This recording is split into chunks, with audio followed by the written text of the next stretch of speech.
In Africa Fashion Guide, my company, there's 4 principles I talk about. 4 things I say. If you're starting a business, I want you to do your business based on these 4 principles.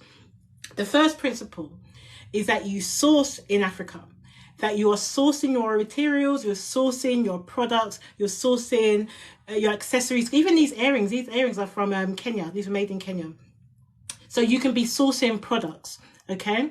So that's your first principle. The second principle is that it's made in Africa.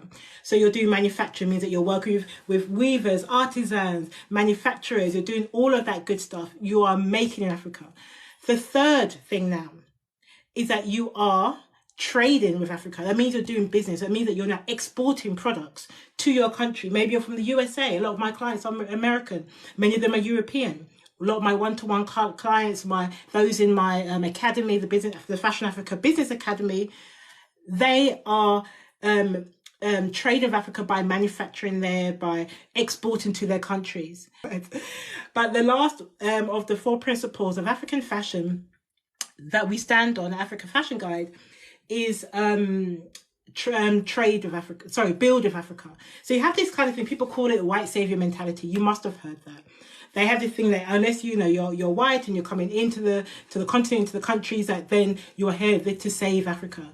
That's not the idea I want to come out with. I don't want you to go and say, I'm going to do something. Okay, I'm going to buy 5 baskets and then I'm gone.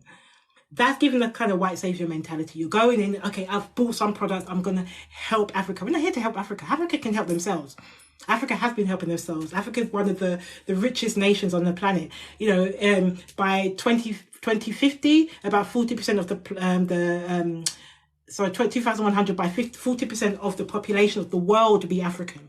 Africans are helping themselves, believe me. There's so much opportunity there, but we can build with Africa, and that's what I encourage you to do. So again, those 4 principles of African fashion that I stand on, that I say are the foundational principles of Africa Fashion Guide, and everybody who comes into my world, into my business, into the academy, or who decides to work with me, will do their work based on these 4 things. Again, I say they are source Africa, made in Africa, trade with Africa, build with Africa.